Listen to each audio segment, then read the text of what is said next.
कि संसार में जब सब निश्चित है तो जो लोग आत्महत्या करते हैं या जिनकी हत्या कर दी जाती है उनकी भी मृत्यु पहले से निश्चित होती है क्या?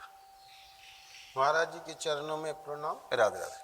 सब संत महंतों की प्रणाम।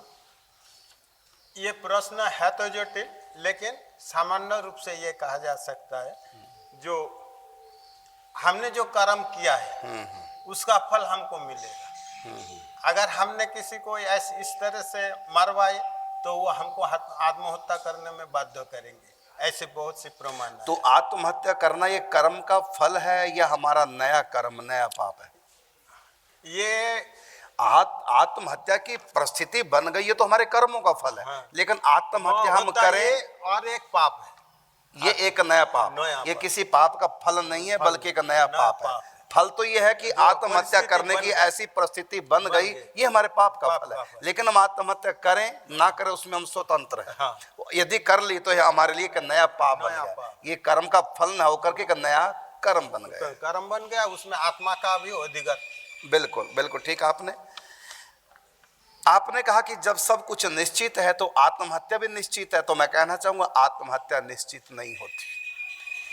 जो भी हम कर्म कर रहे हैं कोई भी कर्म निश्चित नहीं होता, कर्म का फल निश्चित होता है। ध्यान रखना, गीता प्रमाण है, कर्मण्येवाधिकारस्ते मा फलेषु कदाचन। यदि सारे कर्म निश्चित है तो कर्म का अधिकार, ये क्या अर्थ हुआ इसका? फिर इसका अर्थ तो कुछ रह नहीं गया। फिर मनुष्य को कर्म योनि क्यों कहा, इसका तो कोई अर्थ ही नहीं रहा। फिर उत्तम कर्म और ये और पाप पुण्य भी फिर कुछ नहीं रहा। फिर तो नरक स्वर्ग भी कुछ नहीं है। जब सब कुछ भगवान कर रहे फिर भगवान जाए ना नरक, हम क्यों जाएंगे? तो ये कहने की क्या जरूरत है? जो जब करो सी जद सुनो सी जद जो सी ददास। जो तुम जो करते हो, जो भी तुम करते हो मेरे लिए करो। तो हम हमारे हाथ में, तभी तो ठाकुर जी कर्म के लिए प्रेरित कर रहे हैं। कर्म कर, कर्म में तुम स्वतंत्र हो। अच्छा करो बुरा करो तुम स्वतंत्र, उसमें मैं इंटरफेयर नहीं करूंगा। और भी कर्मण्येवाधिकारस्ते। तो यहां जो कहा ना निश्चित, होनी निश्चित है, करनी निश्चित नहीं है। होनी है फल, करनी है नया कर्म। तो करनी निश्चित नहीं है, होनी निश्चित है। जो भी हमने कर्म किया उसके फल को होनी कह दो, प्रारब्ध कह दो, किस्मत कह दो, है ना।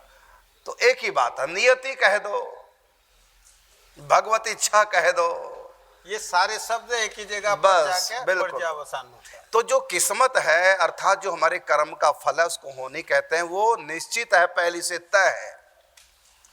लेकिन हमारे जो नए कर्म है वो पहले से तय नहीं है। यहां तक कि इसी जन्म में भगवत प्राप्ति इसको हो जाएगी ये भी निश्चित नहीं है। ये भी हमारे हाथ में है। धर्म अर्थ काम और मोक्ष, ये 4 पुरुषार्थ हैं, जिसमें 2 पुरुषार्थ हैं पूर्व जन्म के कर्मों का फल और 2 है नए। क्या? तो वह है धर्म और मोक्ष, ये हमारे हाथ में। इसमें हम स्वतंत्र हैं। कितना भी धर्म कर्म करें हम आजाद हैं। ये लिखा नहीं है इतना धर्म करेगा। हाँ, पूर्व जन्मों के कर्मों के अनुसार, संस्कारों के अनुसार पता चल जाएगा कि ये व्यक्ति धार्मिक होगा, वो अलग चीज है। लेकिन ये धर्म करेगा नहीं, उसमें हम स्वतंत्र हैं। धर्म करना, मुक्ति तक पहुंचना, ये हमारा 2 पुरुषार्थ हमारे हाथ में। और जो अर्थ है और काम, अर्थात अर्थ का मतलब सुख सुविधाएं, वैभव, और उसका भोग, उसको कहते हैं काम। तो काम और अर्थ ये हमारे पूर्व जन्मों के कर्मों के अनुसार ये होने के अधीन है। लेकिन धर्म करके मोक्ष को प्राप्त कर लिए हमारी करनी हमारे हाथ में स्वतंत्र। इसलिए भगवान ने कहा कर्मण्येवाधिकारस्ते मा फलेषु कदाचन, अर्थात कर्म करने में तुम स्वतंत्र हो। लेकिन कर्म का जो फल है वो होनी, वो पहले से निश्चित है। ब्रह्मा ने जो लिख दिया 6ठी रात के अंक, राई बढ़े ना तिल घटे रहे रे जीव निशंक, यहाँ होनी है।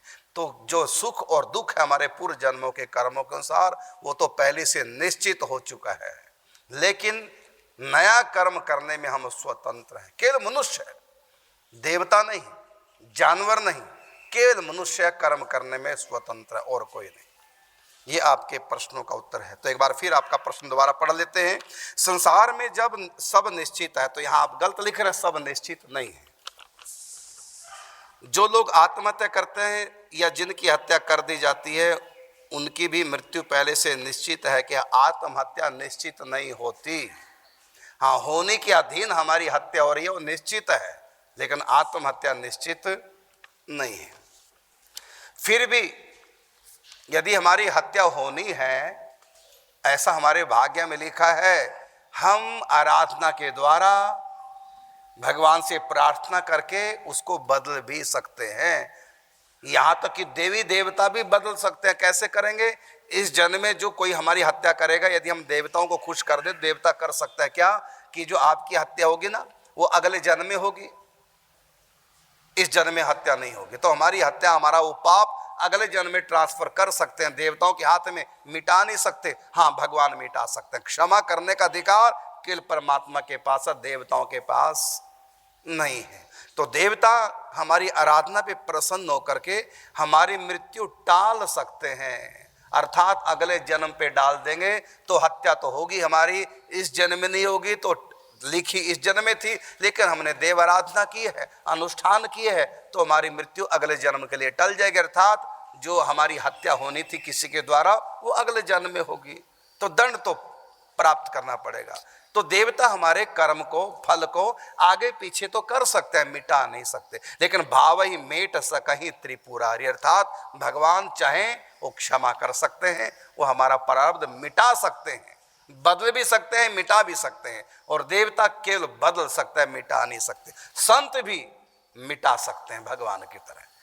कहा भी भगवान ने कि मोर वचन चाहे पड़ जाए फीका, लेकिन संत वचन पत्थर की लीका। संत भी मिटा सकते।